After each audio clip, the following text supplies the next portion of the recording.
Trabajando esta mañana, quiero que de alguna manera nos ayude a ser conscientes de que Dios es omnisciente, que Dios lo sabe absolutamente todo.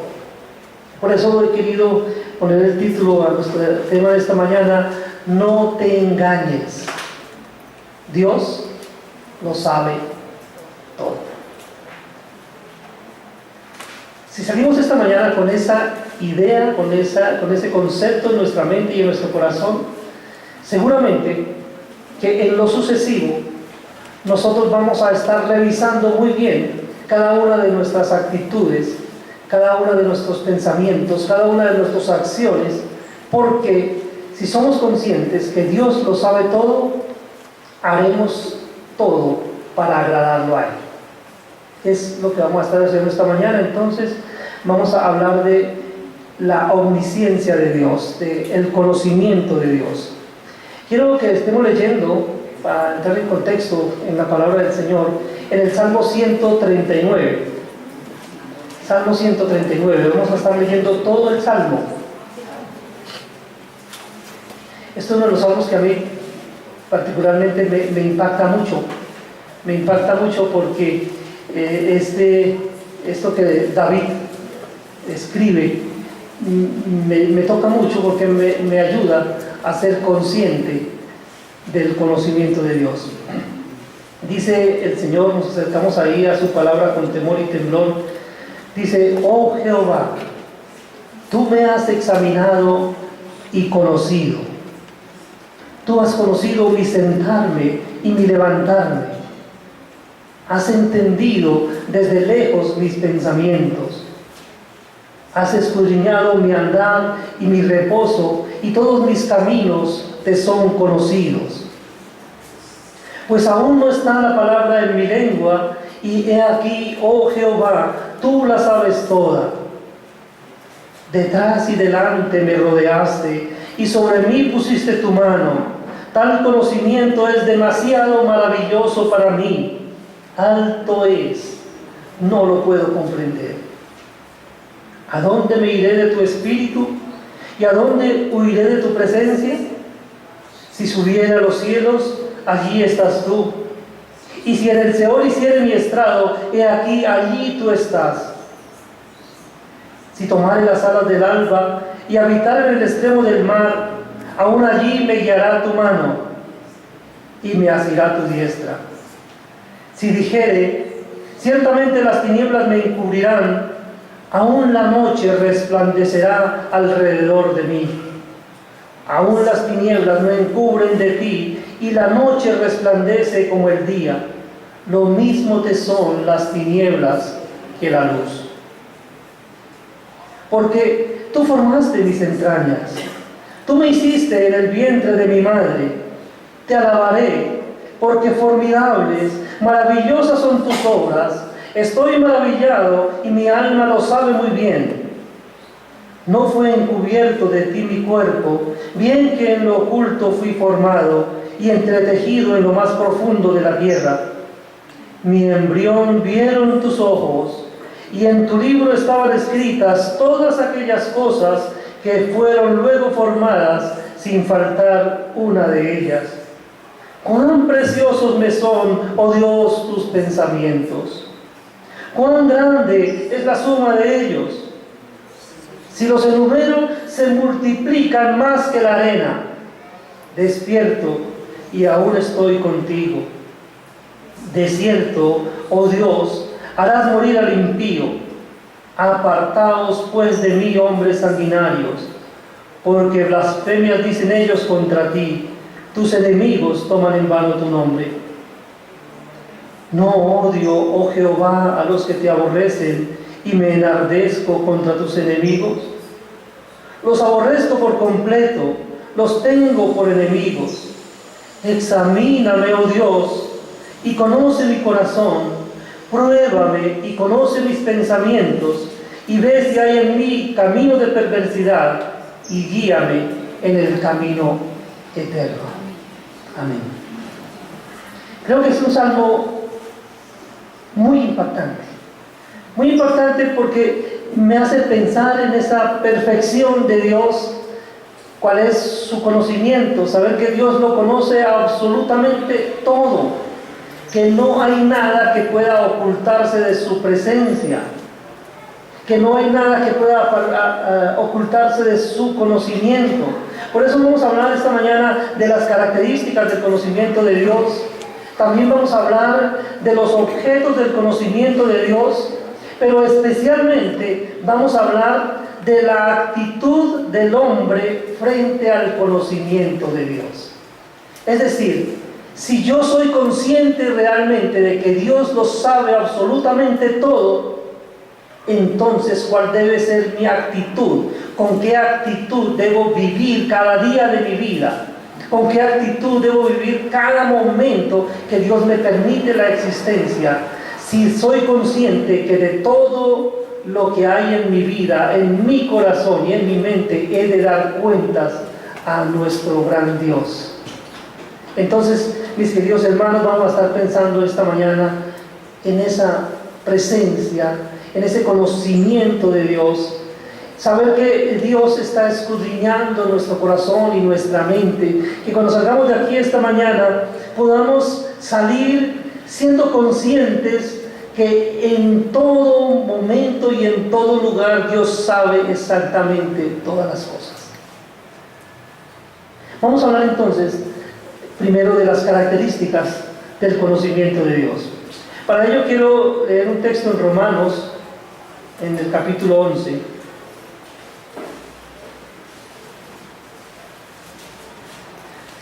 Carta de Pablo a los Romanos, capítulo 11, versículo 33.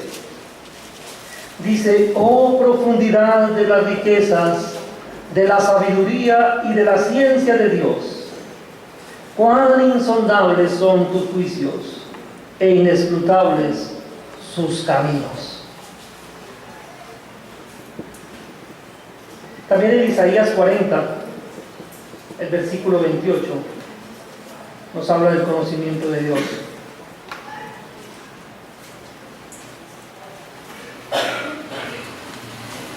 ¿No has sabido? ¿No has oído que el Dios eterno es Jehová, el cual creó los confines de la tierra? No desfallece, ni se fatiga con cansancio, y su entendimiento no hay quien lo alcance. No alcanzamos ni por un momento a dimensionar la magnitud del conocimiento de Dios. Volvemos nuevamente a fijarnos en nuestra limitación, y cuando vemos nuestra limitación, esto no hace más que resaltar la magnitud de las perfecciones de Dios. Cuando vamos al médico, llegamos ante una persona que tiene una serie de conocimientos, que ha estado estudiando,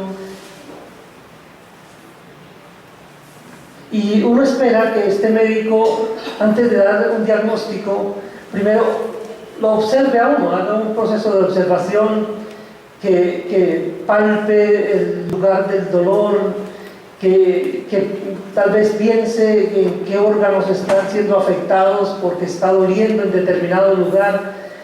Y ahí en ese momento vemos a un hombre impotente para poder emitir un diagnóstico, porque nos toca en algún lugar y dice: podría ser el apéndice, podría ser la vesícula, podría ser el páncreas, el estómago.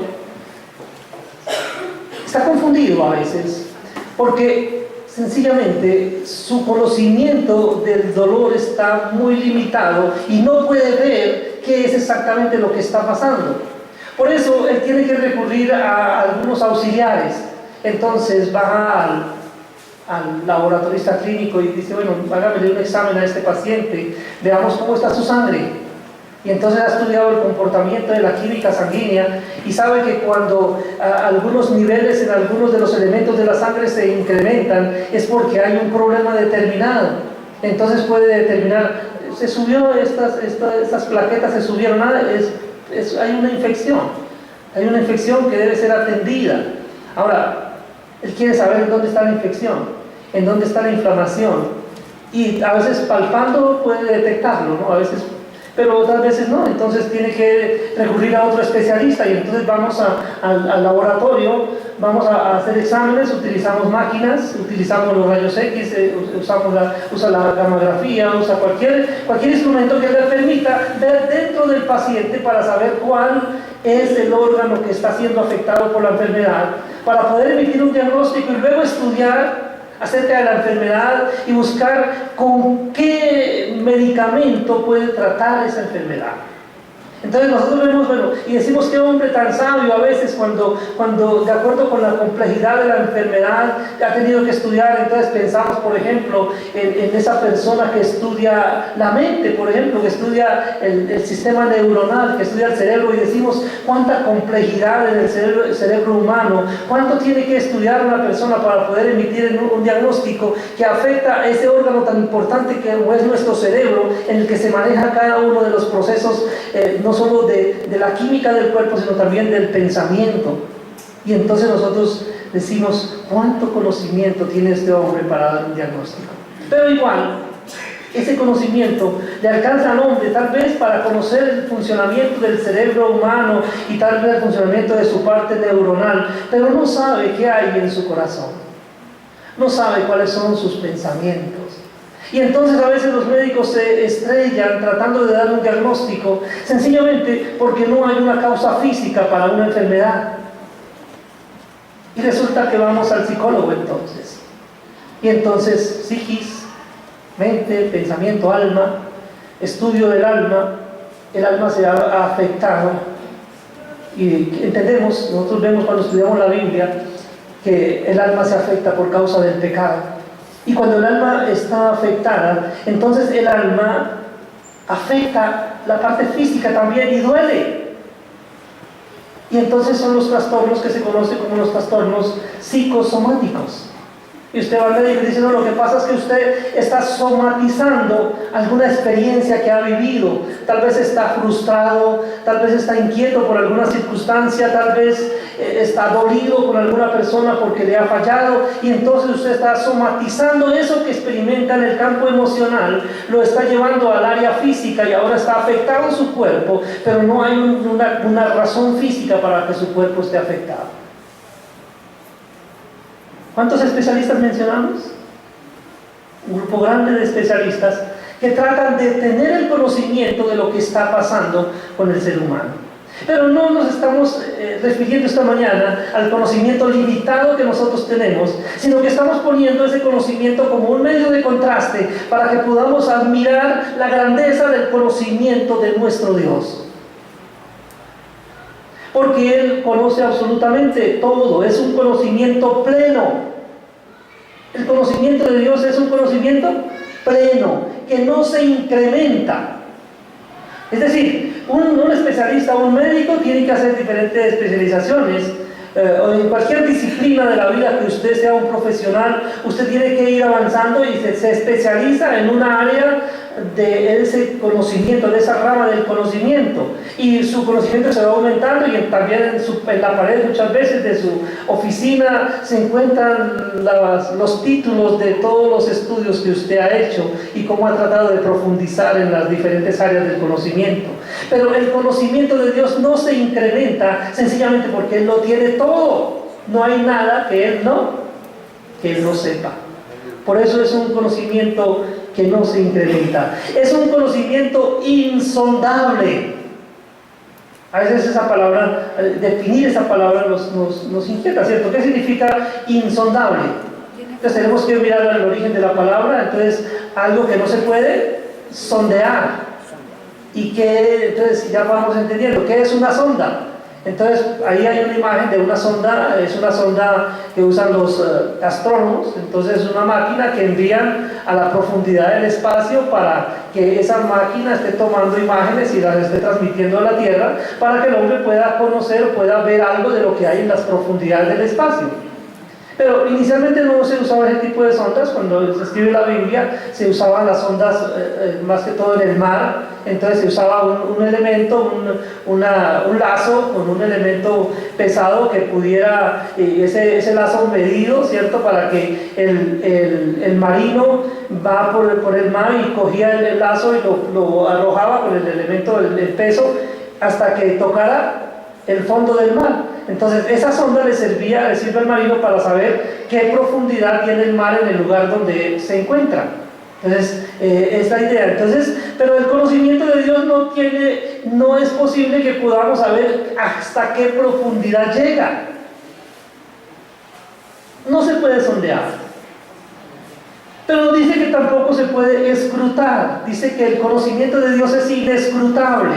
Someter al escrutinio, a la observación, a mirar en qué consiste. Digamos, cuando hablamos sigamos hablando de las disciplinas, y hablemos ahora de los botánicos. Un botánico va a hacer una clasificación de las plantas, y ¿qué hace esa persona? Toma un elemento que le permita examinar detenidamente la planta que va a clasificar, ver sus diferentes características, aprender a mirar las relaciones que tiene con otro grupo de plantas, así la va colocando dentro de una familia, va determinando qué tipo de hojas tiene, qué raíces tiene, el color de las hojas, el borde de las hojas, el color de las nervaduras. Empieza a mirar toda una serie de elementos que le permiten tener conocimiento de qué familia pertenece esa planta. Es la observación, el escrutinio. Pero el conocimiento de Dios no puede ser escrutado. O sea, no podemos atrevernos a mirar, bueno, ¿cómo es el conocimiento de Dios? ¿Cómo lo observamos? No se puede, porque el conocimiento de Dios es inescrutable, es insondable, no se incrementa. Es un conocimiento demasiado maravilloso para nosotros. Nuestra mente humana debe ser sobrecogida por ese pensamiento. Es demasiado maravilloso. Yo no encuentro otra palabra adecuada para referirme a ese conocimiento como la que expresa el salmista. Tal conocimiento es demasiado maravilloso para mí. Alto es, no lo puedo comprender. Son las cosas que se salen de la comprensión de mi mente limitada. Y cuando Dios se sale de mi mente limitada, cuando ya no puedo dimensionar a Dios, cuando no puedo pensar en una característica, en una perfección de Dios y poder entenderla, entonces yo debo sencillamente sobrecogerme y atenerme a lo que Dios dice de esa perfección suya. Y entonces es cuando yo debo decirle: gracias, Señor, porque me haces entender y me dices que tú conoces todo, que nada se escapa a tu conocimiento. Pero debemos decir también que este conocimiento del Señor es un conocimiento propio. Es decir, no es un conocimiento adquirido. Es un conocimiento que está esencialmente en Él desde la eternidad.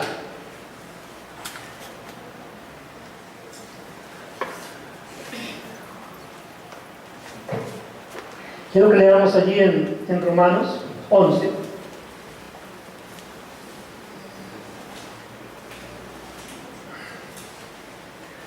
Versículos 34 al 36.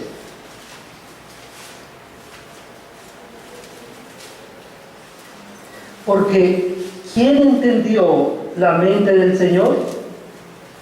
¿O quién fue su consejero? ¿O quién le dio a él primero para que le fuese recompensado?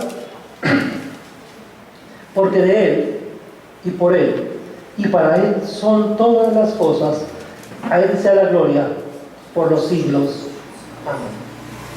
Debemos decir que el conocimiento de Dios es un conocimiento que siempre ha estado en Él y siempre estará. Hablamos de las disciplinas médicas y dijimos que estos médicos especialistas adquirieron ese conocimiento. Tuvieron que estudiar para adquirir ese conocimiento. Tuvieron que observar, tuvieron que leer, tuvieron que pensar en lo que otros investigaron, tuvieron que leer lo que otros escribieron. para poder llegar a tener ese conocimiento. Tuvieron que experimentar, tuvieron que mirar con detenimiento. Pero Dios no tuvo que pasar por ningún proceso, porque desde la eternidad Él lo sabe absolutamente todo. Vemos un ejemplo de ello en Génesis 3, el versículo 5. La serpiente, cuando trata de engañar a Eva, cuando está para engañar a Eva aquí, dice: sino que sabe Dios que el día que comáis de él, serán abiertos vuestros ojos y seréis como Dios, sabiendo el bien y el mal. La serpiente sabía que Dios tenía el conocimiento del bien y del mal. Ahora, el conocimiento que Dios tiene del mal no es como el conocimiento que nosotros tenemos del mal. Porque el conocimiento que nosotros tenemos del mal y el conocimiento que la serpiente tiene del mal es un conocimiento experimental. Es decir, conocemos el mal porque lo hemos vivido, porque lo hemos hecho, lo hemos experimentado. Dios no tiene ese conocimiento de manera experimental, sino que es un conocimiento absoluto, porque Él lo sabe todo sin que Él experimente el mal, sin que Él tenga necesidad de hacer algo malo para conocerlo. Él lo conoce sin hacer nada malo, porque Dios no puede hacer nada malo, porque hacer el mal es algo imperfecto y Dios es perfecto, completamente perfecto. Entonces no es un conocimiento adquirido, no es el resultado de la observación, no es el resultado de la consulta o del estudio, es un conocimiento que radica en Él, esencialmente como un elemento de su naturaleza divina. Entonces debemos decir que el conocimiento de Dios es un conocimiento natural. Y regresemos ahí al Salmo 139 y miremos con detenimiento el versículo 16. Ese versículo a mí me impacta tremendamente. Dice: mi embrión vieron tus ojos, y en tu libro estaban escritas todas aquellas cosas que fueron luego formadas, sin faltar una de ellas.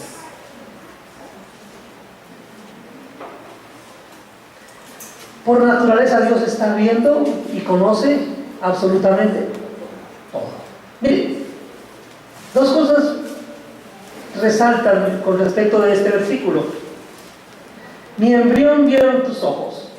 Todo el proceso para la formación de cada uno de nosotros, Dios lo está supervisando, de acuerdo con lo que nos dice este versículo. Dios está mirando ese proceso, aún desde el momento de la concepción, cuando el espermatozoide se une con el óvulo. Dios está mirando ese proceso, supervisa cada una de las partes, pero incluso desde antes, porque dice: en tu libro estaban escritas todas las cosas que fueron luego formadas, sin faltar una de ellas. Quiere decir que Dios primero había hecho un diseño. Antes de que usted y yo fuéramos concebidos en el vientre de nuestra madre, Dios nos había diseñado a cada uno así como somos. Así como somos, Dios nos diseñó con las limitaciones o con las fortalezas que usted tenga. Así lo diseñó Dios, porque Dios tiene un propósito con cada uno de nosotros. Pero cuando no entendemos que obedecemos al diseño de Dios y que todo es conocido por Dios y que tiene un propósito, terminamos a veces por quejarnos: ay Señor, pero ¿por qué hiciste este brazo mío más corto que el otro? O de pronto desde mi óptica dice: ¿por qué me hiciste tan bonito y al otro tan feo? o al contrario, ¿no? Pues generalmente nosotros nos quejamos: ¿por qué no me hiciste tan bonito como a los demás? Dios tiene un propósito con cada uno de nosotros.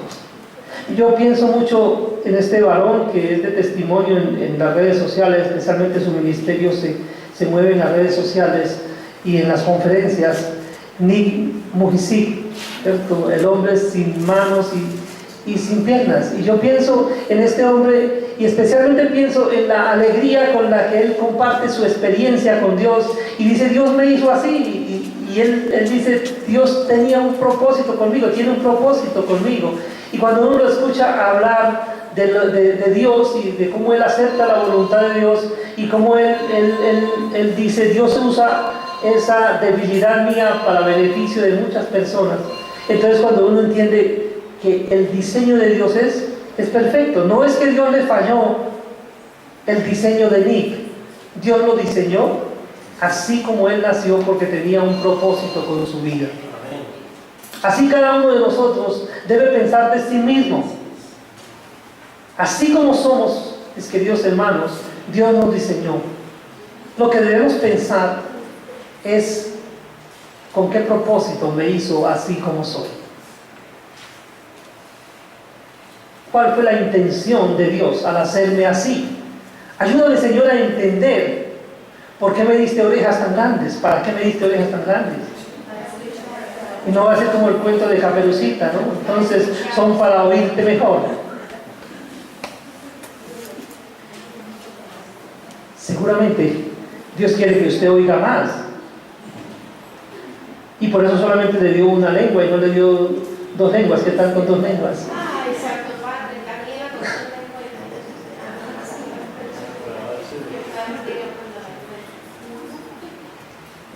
de Es un conocimiento natural. Dios conoce absolutamente todo porque lo diseñó. Él hizo su diseño, hizo su libro, hizo los planos y luego desarrolló todo ese diseño, lo desarrolló y por eso su conocimiento es directo. Él ha visto todo. Él vio cómo fui formado yo, Él vio cada una de mis partes, cómo tomaba forma, porque Él estaba ahí, su mirada a su mirada no escapa nada.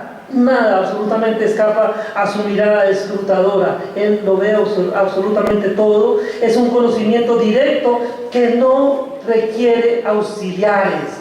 Dios no necesita un tomógrafo para saber cómo está afectado mi corazón o cómo está afectado mi cerebro. Dios no necesita una máquina de rayos X para mirar cómo está esa fractura que me ocasioné cuando me caí en la moto y me rompí la clavícula. Dios estaba viendo esa fractura. Los médicos tuvieron que usar una máquina de rayos X. Pero Dios tiene conocimiento sin necesidad de ningún auxiliar. No necesita acudir a nadie para saber lo que hay en el hombre ni en ninguna de sus criaturas. Y eso me lleva a pensar en el Señor Jesucristo. Y veo una escena especial allí cuando se encuentra con Natanael. Y le dice Jesús a Natanael: antes yo te vi, cuando estabas debajo de la higuera, yo te vi. Y Natanael, yo creo, se pone a recordar la escena y a pensar, pero yo no vi al Señor Jesucristo en ninguna parte, ¿cómo es posible que me haya visto? Natanael no entendía. Bueno, aquí terminó por entender, es que él me vio porque Él ve en todas partes. Y Natanael reconoce, realmente Él es quien dice ser, Él es Dios.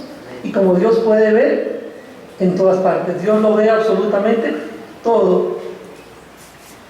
Por eso, ya digamos, tomando como base todo eso que estamos analizando, todo ese contexto, tomando como base que el conocimiento de Dios es pleno, que es propio, que es natural, vamos a hablar ahora de los objetos del conocimiento de Dios. ¿Qué cosas son conocidas por Dios? ¿Qué elementos son conocidos por Dios? Empecemos mirando aquí en Hebreos 4, el versículo 13.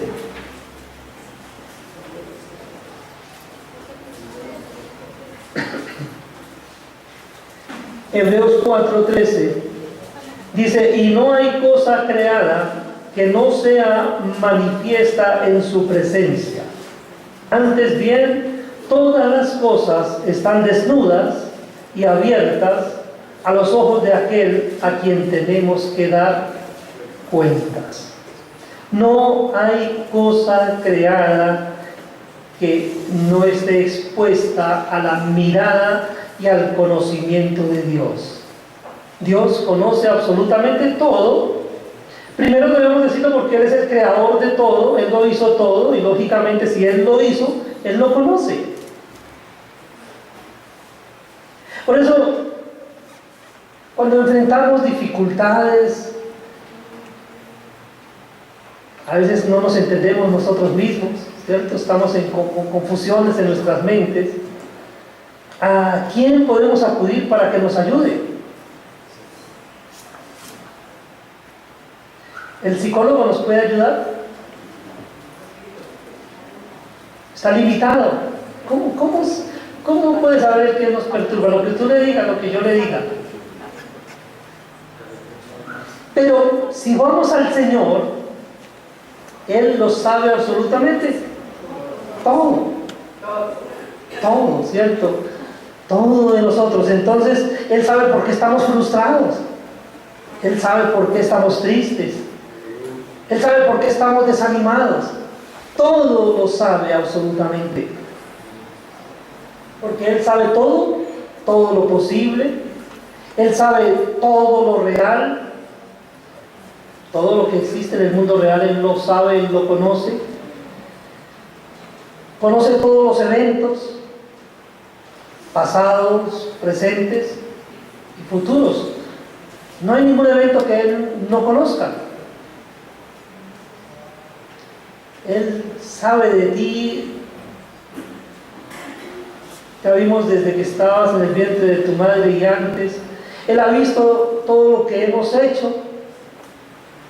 Por eso Él tomó a su Hijo y lo envió para que nosotros pudiéramos acercarnos un poquito a Él desde el punto de vista del conocimiento y digamos que Él pudiera mostrarnos cómo se ha identificado Él, de qué manera, porque cuando el Hijo de Dios toma forma humana es para que nosotros podamos entender que Él nos conoce, porque Él conoce esa naturaleza humana.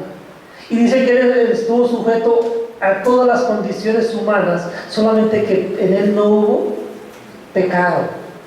Pero Él sabe cuáles son nuestras luchas. Y por eso dice que no tenemos un sumo sacerdote que no pueda compadecerse de nosotros, sino que tenemos un sumo sacerdote que fue tentado en todo como nosotros, sometido a todas las condiciones que nosotros hemos experimentado y experimentamos, pero sin pecado. Pero Él nos conoce absolutamente. Y esta parte sí es un conocimiento que Él tiene de manera experimental. Él tomó forma humana para también, digamos, identificarse con nosotros. No porque necesitara hacerlo, sino para que nosotros pudiéramos tenerlo más cerca a nosotros. Pudiéramos entender. Él se inclina a nosotros, baja nuestro nivel, para que nosotros podamos entender cómo es Él y qué es lo que Él quiere.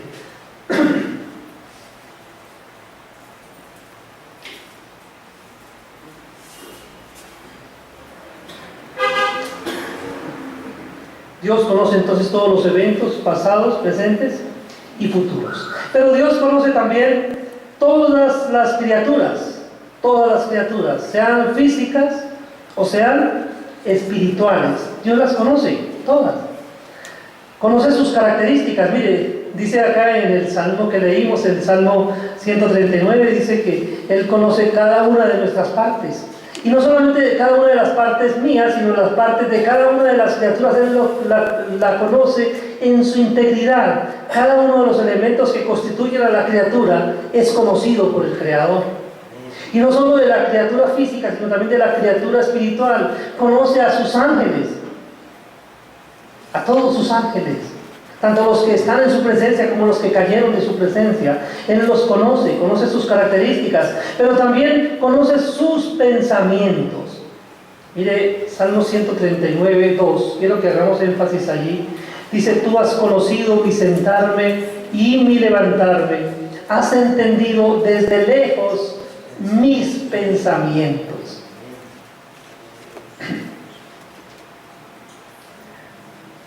Frecuentemente uno observa al ser humano en su comunicación con otras personas y podemos ver cómo nosotros ocultamos nuestras intenciones muchas veces. Figuras como por ejemplo de alguien que le dicen: me lo promete, y la persona se pone la mano atrás. Estas creencias populares, esos que hacen, ¿cierto? Se pone la mano atrás y cruza los dedos para decir que la promesa que está haciendo no la va a cumplir, ¿cierto? Es algo que es como una práctica cultural, ¿cierto? Una práctica cultural. Entonces, cuando usted escucha a alguien hacer una mano atrás, ya usted sabe que esa persona atrás tiene los dedos cruzados porque tiene otra intención. Pero a veces nosotros pensamos que Dios no conoce nuestras intenciones. Y a veces oramos a Dios queriendo impresionarlo. Y decimos unas cosas tan hermosas para Dios, pero cuando vamos a revisar el fondo de nuestro corazón, vemos que hemos mentido y que no hemos sido muy congruentes. Dijimos una cosa, pero en nuestro corazón había otra. ¿Por qué hicimos eso? Porque nos pasó lo mismo que a Adán. Pensamos que Dios no sabía lo que estábamos haciendo. Pero dice el salmista que Dios conoce nuestros pensamientos, conoce los pensamientos de sus criaturas. Él sabe en qué estamos pensando y dice que no está aún la palabra en mi lengua. Y aquí, oh Jehová, tú la sabes toda. Cada una de las palabras que yo he expresado, que Él me ha permitido expresar esta mañana en este lugar, Él las conoce antes de que yo las diga. De hecho, si hay alguna palabra que haya salido bien de mi boca en esta mañana, es la palabra que Él ha puesto en mi boca. Las que hayan salido mal son las que yo puse, pero también esas las conoce el Señor. Conoce todas nuestras palabras, conoce nuestros pensamientos, conoce las emociones y los sentimientos de la criatura. Dios sabe por qué estás frustrado, Dios sabe por qué estás triste. Dios conoce todo, Dios sabe absolutamente todo de lo que está pasando en tu vida. Por eso cuando oramos tenemos que abrir nuestro corazón al Señor y decirle las cosas tal como las estamos experimentando. Si usted está atemorizado, exprésele al Señor: Señor, estoy atemorizado, tengo miedo. Tal vez no estoy pensando en ti como debo hacerlo, no sé qué está pasando conmigo, pero tengo miedo. Y Dios lo conoce. Pero a veces nosotros decimos: no tengo miedo. Y estamos temblando, ¿cierto? Y no tengo miedo, pero temblando del miedo. Y pensamos con Dios, a veces nos hacemos los guapos delante de Dios. Se nos olvida que Dios tiene todo el conocimiento y sabe qué emociones y qué sentimientos estamos experimentando. Pero también debemos decir que Dios se conoce a sí mismo. Él tiene un conocimiento perfecto de sí mismo. ¿Quién de los hombres sabe las cosas del hombre sino el espíritu del hombre que está en él? Así nadie sabe las cosas de Dios sino el espíritu de Dios que está en él. Él mismo se conoce a la perfección a sí mismo. Bueno, nosotros no nos conocemos realmente como somos, porque somos limitados en cuanto al conocimiento.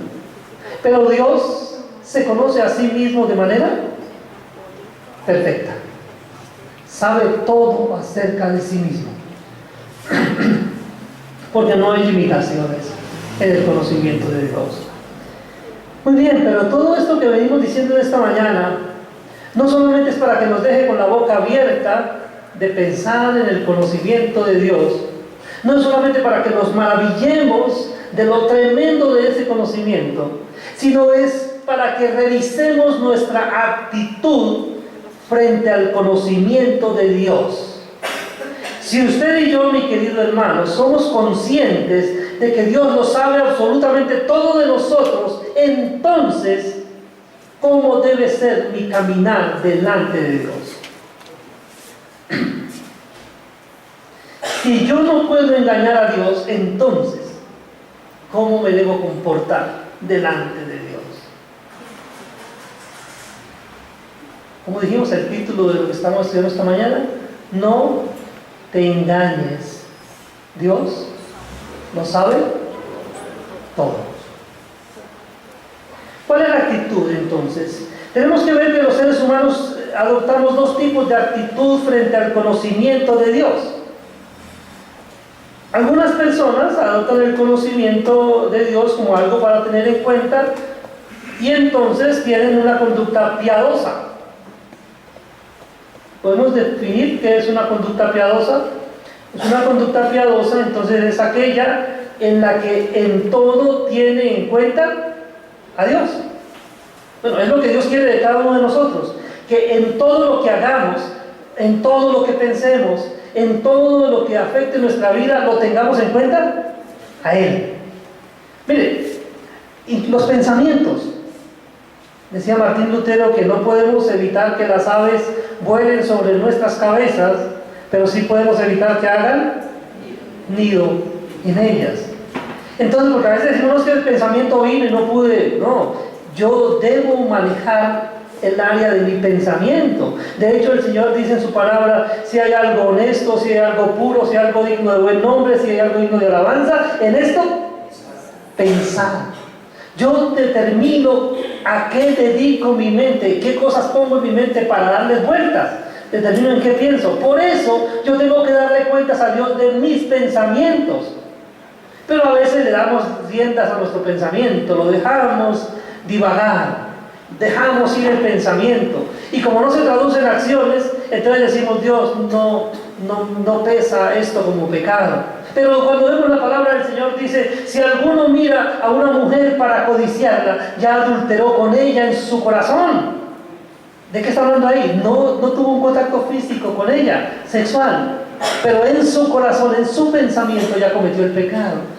Dios está juzgando su pensamiento. Por eso no es que vamos a tener pendientes solamente los actos que hacemos, sino los pensamientos impuros que albergamos, y tenemos que luchar con esos pensamientos. Pero ¿de qué manera sale ese pensamiento de mi mente y de mi corazón? No es por la ley del vacío, que algunos proponen, no, deje su mente en blanco. No, una mente en blanco es un campo preparado para Satanás. Su mente y su corazón debe estar lleno de la palabra de Dios. Dice el Señor, renovaos por medio de la renovación de vuestro entendimiento, para que comprobéis cuál sea la buena voluntad de Dios, agradable y perfecta. Renovar nuestra mente con el pensamiento de Dios. Que estemos pensando con el pensamiento de Dios.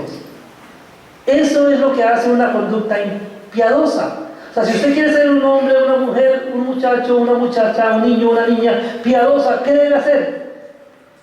Coloque los pensamientos de Dios en su mente y viva en todo momento pensando en agradar a Dios. Tenga en cuenta a Dios en todo lo que hace. Tenga en cuenta a Dios en todo lo que piensa. Tenga en cuenta a Dios en todo aquello que usted alberga en su corazón. Maneje también sus sentimientos. También se puede manejar los sentimientos.